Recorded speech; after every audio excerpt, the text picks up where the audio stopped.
Hey guys, Wolvie here. This is part 2 of 3 for RWBY Volume 8, Chapter 11. Like I said in part 1, which is a much longer video than I anticipated, but this is part 2 of 3 of Volume 8, Chapter 11, and then we're going to be taking a focus on the characters you see below you. Nora, Penny, and Ren. Now, these three characters are important for this part of the three-parter because of certain dialogue.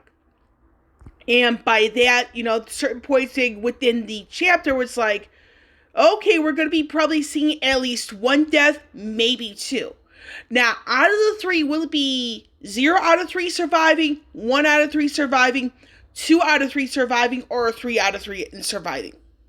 When it's all said and done. So, we do know that in Volume 8, Chapter 11, everybody was thinking it over. RWBY was like, okay, let's chance this.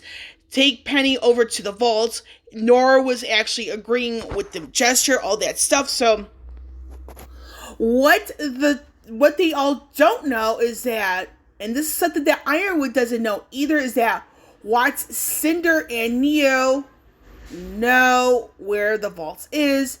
They know that Penny's coming along, and it's not going to end well. Now, the thing is with Ironwood, he's probably going to get his own death. Question is, how and by who? Now, for Penny, Nora, and Ren, which is the focus of this video, is pretty much its own video because, again, there is some dialogue. And before I go any further, any opinion in this video is my opinion and my opinion only. So with part 1, it's a much longer than anticipated video. And I do want to add here that I am recording this ahead of time because I do have an errand on Sunday. I simply won't have the time to really sit down and do what I normally do. And that this is despite Sunday being my only day off for the time being. So with that bit out of the way, we're going to be focusing on the three characters below. Which one of them is going to survive, and if any of them. Considering, and this is pretty much, 100% predictions. I do predictions stuff for fun.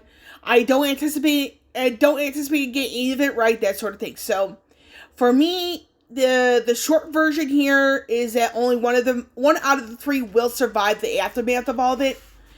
And and I'm going to review who I think it is, the only person that's going to survive, because I do think we're going to be seeing 2 deaths out of the 3 you see here below.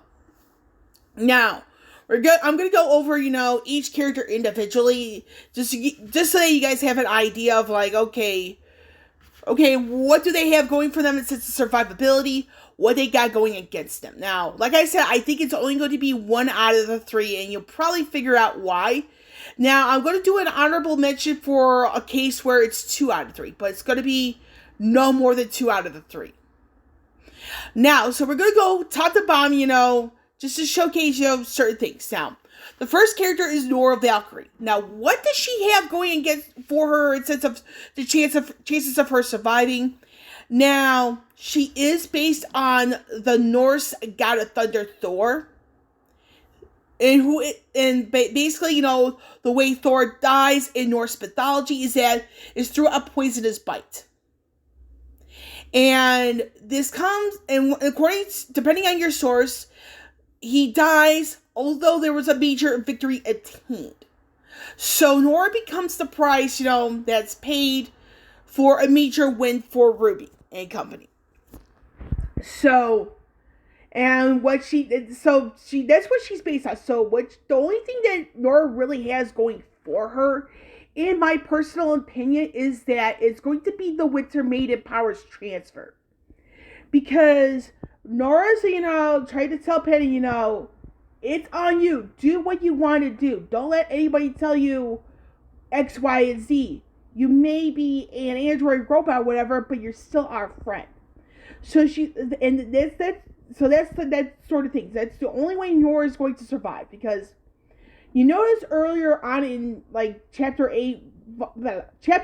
11, I should say, not chapter 8, chapter 11, is that Nora's not at full strength. So she's not really going to do much, and if Tyrion does miraculously come back to Atlas, he may be striking her, that sort of thing.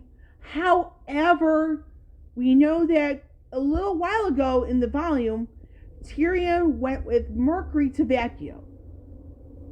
So, I don't think Tyrion's going to be playing a role in Nora's death. If it comes to that. I think the poison, quote unquote, is the thunder that Nora absorbed. The fact that it is way too much.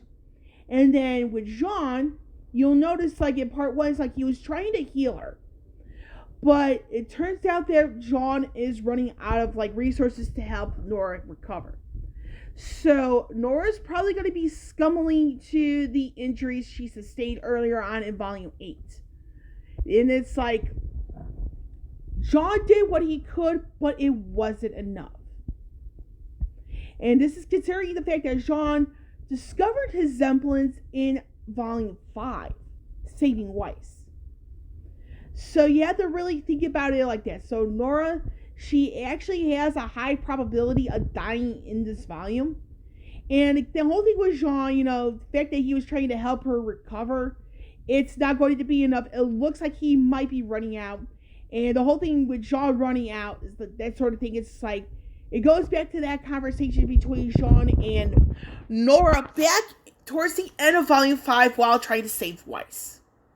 So it's one of those things, it's like, Jean, he's not as safe as we thought he was in sense of, like, survivability. Despite his semblance, his aura being more of a defensive type. So with Nora, unfortunately, she will be a death. And it's like, the poison, quote unquote, is indirectly Ironwood because, the way he had certain things set up, the excessive thunder, electricity that Nora absorbed was way too much. And it's like, that's the quote unquote poison. And the thing is, with Ironwood, he had sided with Watts, who is tied to Tyrion. So Tyrion will not have a role in Nora's death, but Ironwood will, alongside the Elysian military. So Nora, unfortunately, is one of the deaths. Now, Penny. I hate to say this. I really don't like saying this. But she is probably going to be a death. And the thing is that the whole thing when Watts swapped out that chip, the one that was originally meant for the virus, I think Penny is going to be a death and she's going to have the death where it's meant for Ren. And you're kind of wondering, who, what, ha. Now, I'm going to go reiterate the whole thing with the Mulan literature aspect. It's just like, where Penny begs RWBY and company to kill her. Because it's the only way to ensure that Penny, I think it's like the whole thing involving the relic. And you think about Penny's like, she doesn't want to be the Winter Maiden. And the virus is making her realize that. Now, the only way Penny survives is if the original chip is set back into that blade.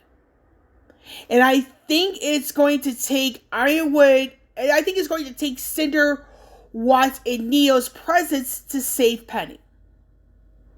Because if you look at how Ironwood is, all Volume 8 long, up to this point, it's like, he was perhaps one of the villains the entire time. It's just super subtle from Volume 1.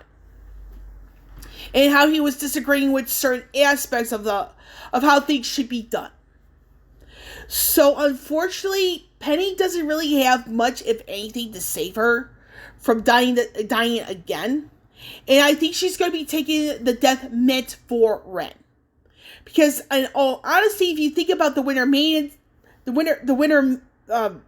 you think about the Winter Maiden powers, is that you have to pass it on before you die. And this could mean that Winter Schnee or Nora, if Nora chooses to take it, inherits the Winter Maiden powers. Now, the reason why I bring up Winter in this equation is because Winter was originally planning on getting the Winter Maiden powers, but Penny intervened. And the whole thing, their disagreement from Volume 7, how life is beautiful, is precious, and must be protected. It's about protecting life, preserving life. And with Penny having the Winter Maiden powers, it's just like, I don't think it's something she really wanted. And if Winter comes along, stands up to Ironwood alongside Marrow, we're probably going to be seeing a transfer of the Winter Maiden powers from Penny to whoever Penny dies. And it makes the relic for Alice a lot more interesting on an overall scale, because if you look at the Volume 8 intro, you'll notice that Salem and the two relics hey, it's like, woo, she's getting more powerful, that sort of thing. But I do think Penny is going to be a death here in Volume 8. Now, the whole thing with that Tumblr post from a while back, like I said, take that information with a grain of salt, because people could post whatever they want on Twitter and or Tumblr. But Tumblr is, in my opinion, a lot less reliable as a source. And like I said, the only way Penny gets saved is the chip, which I don't think Ironwood is going to put back in, due to his selfish demands. Now we're going to go into the third and final character, which is Ren. Now, I'm going to say this right now. Out of the three, Nora, Penny, and Ren actually has the best chance of surviving. Because the thing is with Penny, her dialogue plea is just like, kill me. I don't want to do this sort of thing anymore. I don't want the Winter Maiden powers. So it's going to be a request. So she actually has a request for Penny. The request she made was, I know one of the people that was with Penny was RWBY. I believe Nora was the other individual. I had to double check the chapter itself. But we do know that RWBY was one of the individuals that Penny begged to kill her, because she doesn't want to live the life of a Winter Maiden. She would rather die than live a certain way. And if you think about how Ren is based on the literature version of Mulan, is that there's that request. Mulan would rather die than live a certain way. However, Ren is a male. If you think of certain things with the Winter Maidens, it's a female. Now, the request, it's not a letter that Penny has in her possession, but she's making it a verbal. Now, it doesn't mean that Penny may not have something in writing intended for somebody else. She could still have it in secret. But out of the three, Ren is going to be the only one that survives, because in all honesty, he's like, he's the one that's like, I'm trying to put this into words that I can't right now because I need to English. But the thing is with Ren is like, on an overall scale, he has the best chance of surviving. Now, if you look at the whole dialogue between Ren and Nora, how the white is with Nora and how it's white, it's like, you could probably tell Nora is at peace. And the whole thing with Nora, not being fully recovered, whereas Weiss was back in Volume 5, it's just that with Jean, it's like he's not, it's like that may come into question, in a later volume. Why did Jean save Weiss as opposed to Nora? And the thing is with Ren, it could come into question with Team Juniper and sense of the surviving members. If you look at Ren, it's like he's like manning up, owning up to his mistakes, all that stuff. So it's one of those things is where it's like, Ren's probably going to be perhaps the only surviving member of Team Juniper when it's all said and done, because with Jean starting to run out, it is a matter of time where Jean either has to evolve his semblance or whatever, like Ren has, or Jean's out of luck. And the thing is with Jean, he is based on an actual historical individual known as Joan of Arc. Joan of Arc, to do a short version of what happened to her, she was a Dane, which is a female equivalent to a knight, and she was burned alive at the stake at the age of 19. Now, according to some, I believe, if memory serves me correctly, the whole thing with Jean's Joan of Arc, I should say, not Jean. Joan of Arc was supposedly witchcraft or some sorcery, whatever. But we don't, it's a bit of a he said, she said because of the date of time where Joan was actually burned alive. So the whole thing with Jean here is that, he's running out and he needs to have his semblance evolved. Now, the advantage that Ren has is that his semblance has evolved too. Because not only can he mask the emotions of the people around him, but he can sense how others are really feeling. And for Ren's semblance evolving, it's okay, that's probably going to be just enough for Ren to survive. Is that he hasn't taken much injury. He hasn't really, used it's there's something with his semblance. It's okay, hey. I mean, so yeah, you get the point. So basically, now, like I said, to do a quick recap here, Nora's going to die as well as Penny.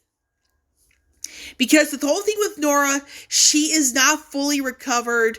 And the fact that, she needs time to really reconsider her feelings is that the whole thing with Ironwood, the fact that she kind of overdid it, she's going to succumb to her injuries.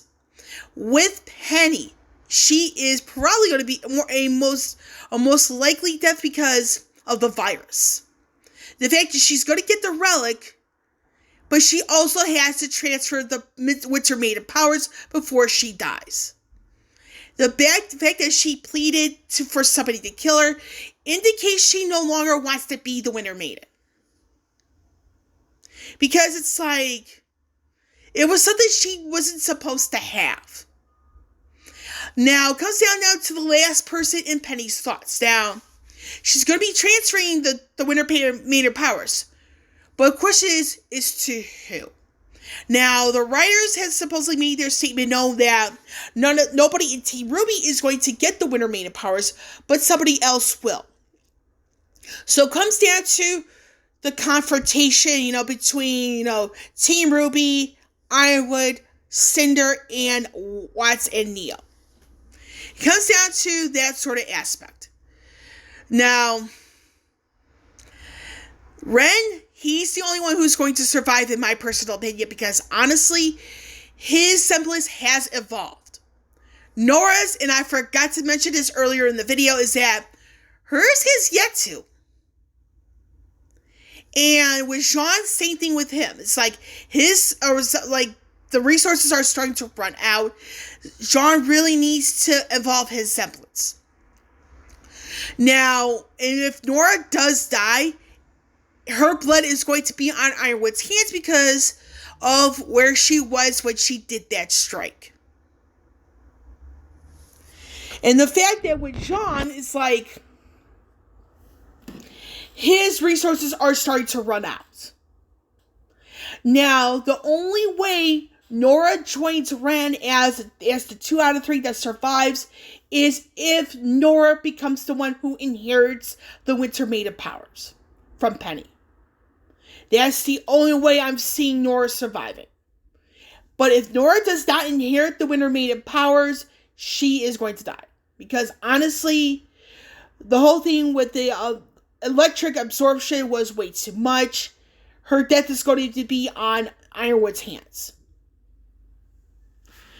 And this is going to be a little bit too much for Ironwood to take. And then the whole thing with the relics, honestly, is going to be another win for Salem, and she's about to return. So it comes down to Ren is a survivor out of the 3. The only way Nora survives is if she gets the Winter Maiden powers. Otherwise, she and Penny will be to deaths for the good guys. And a major setback for the remainder of Team RWBY as well as Team Juniper. Now, with part 3, it's going to be an exploration of Thor, Mulan, and Pinocchio, which is the basis of Nora, Ren, and Penny. And how some aspects of that may change into the fates of these characters. And where certain things here have been tweaked by the show. But I'm going to check my time real quick, and it looks like I'm actually done with this video.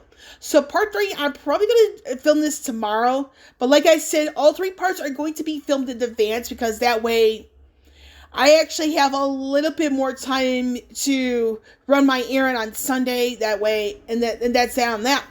With Wolvie here signing off, I will catch you all on the flip side.